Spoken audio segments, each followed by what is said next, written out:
Hello guys, then ngayon po, ako po si Keisha Alteas Balanday. Then, ang part 2 po natin ay maglilinis naman po tayo ng buong bahay. Then, yon. Then, wag na po natin patagalin. Then, may sasabihin na lang po pala ako sa inyo.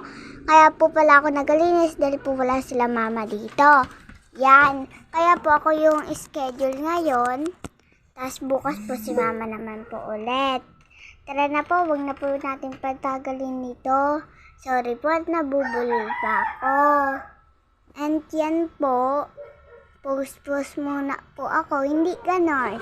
At yan po, nagligpit na po ako dito sa aming kama. Then, family po kami dyan nahihiga. Then, yan cellphone ko. Ay, natumba pa yung pinapagbidyuhan. Yan. Nilinis ko lang pala yan. Tiniklop-tiklop ko yung higaan namin. At sorry po kung ganun lang bahay namin. Pero, ang gusto lang po kasi namin yung pasayahin kayo ng pasayahin. At yan po, nagwalis naman po ako dito sa sala. At yan, parang masipag rin po, no? Cherries lang, pati padar dinamay na. Dito naman po pala ako malapit sa pinto. Kasi po, dyan po yung basahan, madumi po yan. At yan, inayos ko naman po yung aking mga sapatos.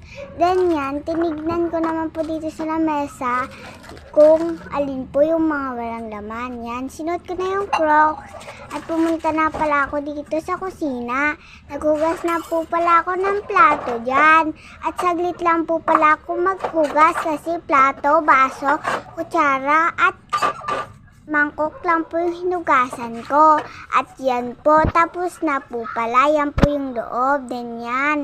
Yan po lahat yung nalinis ko. Yan. Then yan.